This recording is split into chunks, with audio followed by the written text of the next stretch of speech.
I can almost skip that question. Please state your name. Mary Ann Burroughs. Can you see yourself? I can. Can you see the timer? I can. Are you recording your speech? I am, and it's all set. Are you ready? I am ready. Mary Ann Burroughs, of the people. Of the people, Mary Ann Burroughs. My fellow Americans, I am here today to announce my candidacy for the President of the United States of America. Woo-hoo! Now, I want to be very honest with you.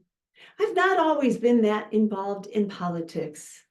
But I started to think when I joined Toastmasters, I didn't know anything about Toastmasters. But look at me now. I'm the president of 2 clubs. I've done lots of leadership projects, and I've written hundreds of speeches, and they're all my own speeches. And besides, that Ronald Reagan guy was a movie star before he became the president, and that seemed to work out pretty well.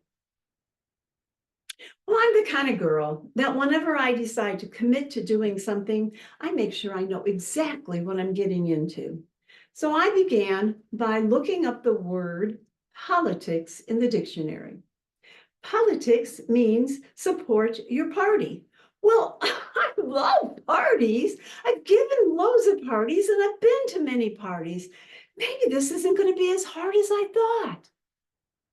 And then I happened to glance down and I saw the definition in the Urban Dictionary of politics. It broke it down into the 2 root words, poly, meaning many, and ticks, meaning blood-sucking parasites. Oh my gosh, is that what the average American believes about politicians? Oh my gosh. Abraham Lincoln said this was to be the country of the people, by the people, and for the people. I have a feeling he's looking down and he is not very happy. So the next thing I did is what any red-blooded American would do. I Googled how to become the president. I was amazed at the wealth of material that came forth. They even had a chart that looked like a Candyland board game. They took it step by step by step on how to become the president. Well, first of all, you have to be at least 35 years old. Well, thank goodness I just had my birthday. And you have to be a natural born citizen. Well, not only am I a natural born citizen, I have my birth certificate to prove it. And you have to be a resident of the United States for at least 14 years. Wow, that wasn't hard at all. Now, they went on to explain some things, like it's a good idea if you're able to relate to the common people. Well, isn't that what the president is supposed to do? I wouldn't be surprised if they have classes where they teach you how to shake hands with the average person, or what to do if somebody hands you a baby. Well, I've been a mom for 50 years. All you do is put the little guy on your shoulder, pat him lightly, and if he spits up on this shoulder, you flip him over on the other side. Another thing they suggested was if you're tall and good looking, there's a better chance that you might win. Well, I'm tall and not too bad looking. No wonder that little Perot guy never made it.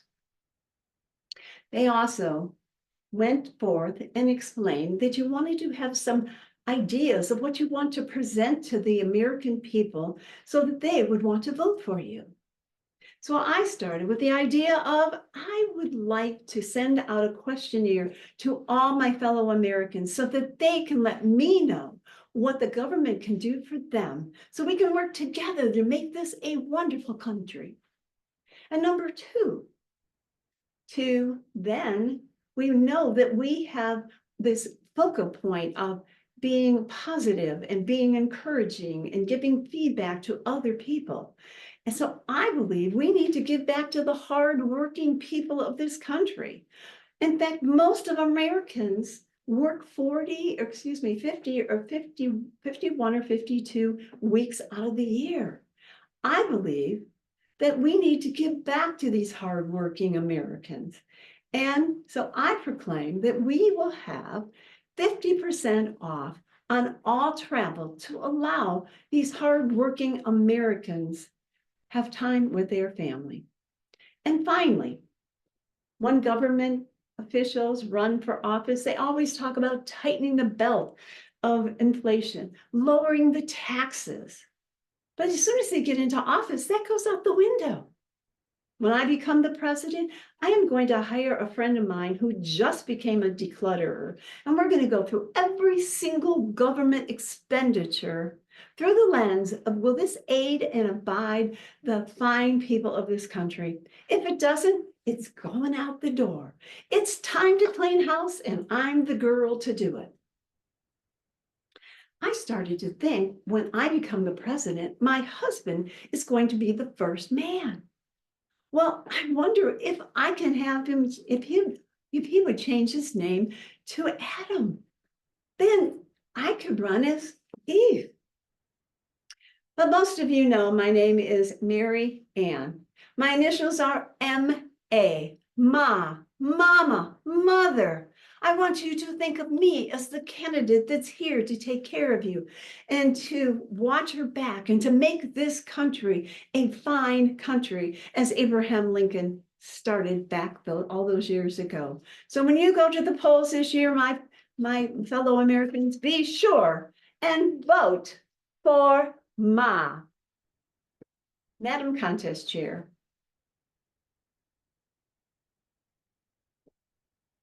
Thank you. Thank you, Marianne. Zoom Master, please spotlight our contestant. Got it. Too many pages turning. State your name. Mary Ann Burroughs. Can you see yourself? I can. Can you see the timer? I can. I hear that you're recording your speech. It's already recording. Are you ready? I am ready. Marianne Burroughs, what am I doing up here? What am I doing up here? Marianne Burroughs. What am I doing up here? That's a question I keep asking myself. What am I doing up here? Now, most of you know that the quote, people would rather die than get up in front of a group of people. Die. And what happens when a person walks into a Toastmaster meeting? They shake hands with the greeters, socialize with those in the room, and then they find a chair all the way in the back and sit calmly until their name gets called to the front of the room. Do, do, do, do, do, do, do, do, do, do. They turn and face the audience, all eyes on them. They feel like a deer in the headlights. They begin to formulate the first word, only to find that their tongue is stuck at the top of their mouth. Their mouth is dry as the Sierra Desert.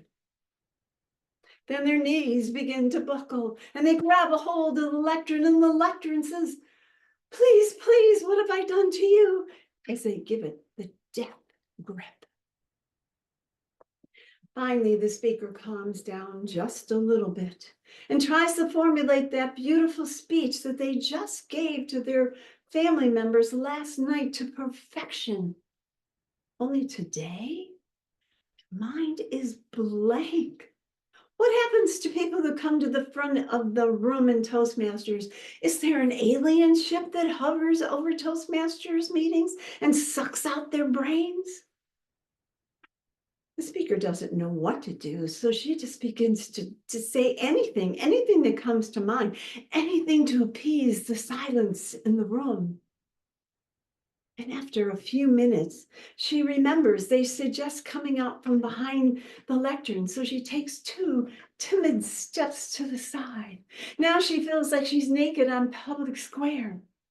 Thoughts go to, how does my hair look? Is there something green in my teeth? And the number one most important question of all, is my zipper zipped? The speaker continues to mumble and bumble and stumble through her words until finally the red light comes on in the back. She wraps up the speech and runs to her chair. And just as she gets to her seat, something weird happens. That beautiful speech comes flowing fluidly back into her memory. She collapses into her chair, hyperventilating. The meeting continues. It's now time for table topics, but the speaker breathes a sigh of relief, hoping that they won't call her since she gave a speech. Then it's time for the the evaluator, who starts by sharing helpful, positive hints to the speaker, and then goes through the checklist of things that should have been done, could have been done, why weren't they done, to make it a better speech, of course. Finally, it is time for the and the counter to recount how many times the speaker used the words ums and ahs and filler words. The speaker slides down further in her chair, thinking to herself, are you kidding? Without ums and ahs and filler words, I wouldn't have said anything. Don't you remember my brain was up in the alien ship? Finally, the meeting is adjourned. The speaker grabs her things and runs from the meeting as quickly as possible, drives home, takes a 4-hour nap after her 5 to 7 minute speech. Then an odd thing happens. The next week, she comes back again. Why? Why would anybody subject themselves to such torture and not even get paid for it? I cannot speak for anybody else in the room. I can only speak for myself.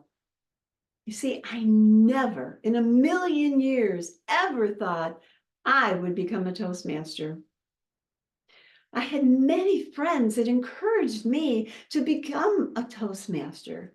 And I would always think to myself, I'm so happy for you, but no, thank you. I'm not going to get in front of a group of people and make a fool of myself. Well, as fate would have it, yet another one of my friends became a Toastmaster. Now, this fellow was very shy, quiet, and unassuming. And I could tell very quickly that he was improving. He was much more self-confident, much more outgoing. And it happened to be that I would talk to him about once a week. And each time he would come in, he would start to share with me things about Toastmasters. One week he talked about being the Toastmaster of the meeting and how they ran the meeting.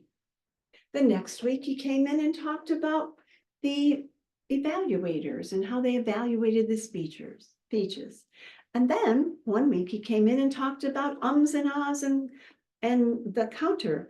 And I thought, well, that's probably a really good thing because I'm sure I do lots of ums and ahs and filler words. Finally, one week he came in and he started talking about table topics, how you had to speak in front of the rest of the room without any preparation. I felt every ounce of my being cringe when I heard that. And I walked away from that conversation thinking there's no way I even want to talk about this anymore. Then I had a flashback of something that had occurred to me with a conversation with a friend who I didn't know very well and I didn't see very often. And she said, Marianne, tell me 3 good things that happened to you this month. I totally panicked. I couldn't think of a thing. My mind went blank. My mouth got bubbled up and I didn't know what I was saying. And it was at that moment I realized I make a fool of myself all the time. And it was that day I went home and looked for Toastmasters online. I came to a couple meetings, signed on the dotted line, and I could quickly see how Toastmasters was not only helping me, but those in my group. And I could see we were all in the same boat, paddling up the same stream to learn our skills. So today, my friends, I'm proud and happy to report that I am a Toastmaster. Madam Contest Chair,